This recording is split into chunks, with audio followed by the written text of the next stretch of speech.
Dictation start होगी 5 second बाद। Yes start. आपके बीच में अलग अलग राज्यों और प्रदेशों के युवा भारत की ऊर्जा के रूप में शामिल है। अब भारतीय राजस्व सेवा के अधिकारियों के रूप में आपको अपनी अपनी गौरवशाली पृष्ठभूमि के साथ मजबूती से जुड़े रहते हुए भी राष्ट्रीय दृष्टि विकसित होगी। आप सब वास्तव में भाग्यशाली हैं कि इस सेवा में चयनित होने से राष्ट्र और इसकी जनता की सेवा करने का अवसर प्राप्त हुआ है। मुझे विश्वास है कि आप इस अवसर का लाभ उठाएंगे। महोदया जी, अब प्रश्न उठता है कि बाल श्रमिकों की समस्या का न्यायोचित समाधान कैसे हो। जैसा कि पहले ही कहा जा चुका है कि बाल श्रमिकों की समस्या हमारी बुनियादी समस्याओं का कारण व परिणाम है। चूँकि बुनियादी समस्याओं का निदान अल्पकाल में संभव नहीं है, फलतः हमारे जैसे परिस्थिति वाले देश के लिए बाल श्रमिक समस्या का समाधान अल्पकाल में होना असंभव सा है, किंतु यह संभव है कि इस लंबित समस्या के समाधान हेतु एक सुदृढ़ कार्य योजना तैयार करके इस समस्या पर उचित नियंत्रण लगाया जा सकता है। बाल श्रमिकों की समस्याओं का समाधान मात्र सरकारी कानूनों से नहीं हो सकता। निर्धन लोगों के बच्चों के पुनर्वास की व्यापक योजना भी बनाई जानी चाहिए। देश के स्वाधीनता संग्राम के दौरान हिंदी राष्ट्रीय आंदोलन का प्रमुख अंग बन गई थी। उस समय से भी लोग हिंदी के प्रचार प्रसार और उसके प्रयोग के प्रश्न को बड़ी गंभीरता से लेते थे और उसके लिए अपना जीवन अर्पित समर्पित करने से भी पीछे हटते नहीं थे। लेकिन आज़ादी के बाद जब हिंदी को देश की राजभाषा के रूप में मान्यता मिलने का प्रश्न आया, तभी से न जाने क्यों अनेक लोगों में हिंदी के प्रति विरोध की भावनाएं उत्पन्न हो गई और वे इस बात के लिए प्रयास करने लगे कि जैसे भी हो हिंदी आगे न बढ़ सके, जबकि हिंदी भाषा और हिंदी भाषी क्षेत्र देश हित में सदा से ही सबको अपने साथ मिलाकर एक रूप और एकजुट होकर कार्य करने में विश्वास रखते हैं। संविधान की धाराओं द्वारा उच्च स्थान मिल जाने के बाद भी हिंदी में किसी भी क्षेत्र का, किसी भी भाषा का, किसी भी दल का किसी भी प्रकार से कोई विरोध नहीं किया। सभी के सहयोग और सद्भाव की आकांक्षा लेकर वह निरंतर अपने कार्य पथ पर बढ़ती जा रही है। धीरे धीरे ही सही वह आज इस स्थिति में पहुंच गई है कि उसमें न तो शब्दावली की कमी रह गई है, न साहित्य की, न यांत्रिक सुविधाओं की। उसमें सभी प्रकार के भावों की और सभी विषयों की अभिव्यक्ति की क्षमता पूरी तरह से आ गई है। वैज्ञानिक, इंजीनियरी, तकनीकी, वाणिज्यिक, प्रशासनिक आदि विषयों पर नित्य ही उसमें नई नई पुस्तकें और पत्र निकलते जा रहे हैं।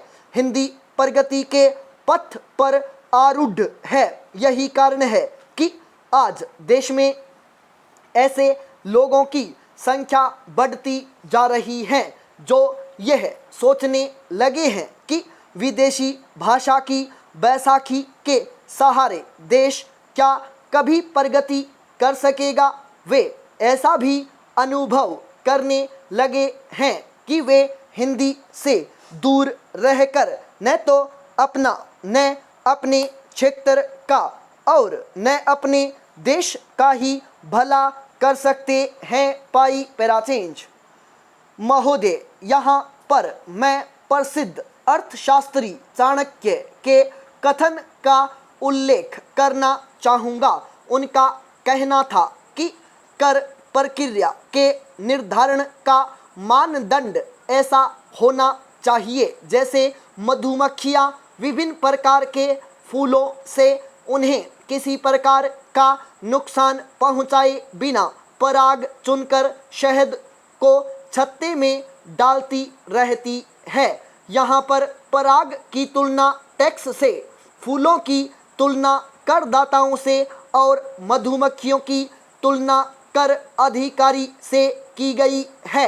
गांधी जी का महानतम संदेश यही था कि हिंसा की अपेक्षा अहिंसा की शक्ति कहीं अधिक है। प्रहार करने की अपेक्षा संयम बरतना कहीं अधिक सराहनीय है तथा हमारे समाज में हिंसा के लिए कोई स्थान नहीं है। गांधी जी ने अहिंसा का यह अमोघ स्तर हमें प्रदान किया है। उनकी अन्य शिक्षाओं की तरह अहिंसा का यह मंत्र भी भारत की प्राचीन परंपरा में मौजूद था और आज 21वीं सदी में भी हमारे जीवन में यह उतना ही उपयोगी और प्रासंगिक है। सभापति महोदय, मैं अध्यापक के महत्व और गरिमा को समझता हूँ। अध्यापकों के प्रति श्रद्धा। मैं जानता हूँ कि श्रद्धावान व्यक्ति ही ज्ञान प्राप्त कर सकता है। श्रद्धावान को हर गुरु का सच्चा प्रेम प्राप्त होता है। इसलिए मैं अपने सभी अध्यापकों के प्रति आदर और श्रद्धा रखता हूँ। मुझे भी सभी अध्यापकों से प्रेम है, परंतु मुझे अपने हिंदी अध्यापक सबसे प्रिय हैं। आदर्श अध्यापक। एक आदर्श अध्यापक की योग्यताएं और विशेषताएं मेरे प्रिय गुरुवर में विद्यमान हैं। वे अपने विषय के उच्च कोटि के विद्वान हैं। उनकी पहुंच हिंदी के विविध क्षेत्रों में समान रूप से है। वे एक श्रेष्ठ लेखक और कवि भी हैं। वे अपने शिष्यों से बहुत प्रेम करते हैं और सदा उनकी सहायता के लिए तत्पर रहते हैं। उनके चेहरे पर सदा मुस्कान ही झलक दिखाई देती है। अध्यक्ष महोदय, जो हमारे संस्कारों को चमकाता है, उन्हें सुंदर बनाता है, हमारे जीवन को आदर्श जीवन बनाने में सहायक होता है, वह हमें कल्याण के मार्ग की ओर ले जाता है। श्री राम नरेश मेरे पड़ोसी हैं। उनमें प्राय वे सभी विशेषताएं हैं जो एक अच्छे पड़ोसी में होनी चाहिए। वे सुशिक्षित, आचारवान, परिश्रमी और सरल हृदय व्यक्ति हैं।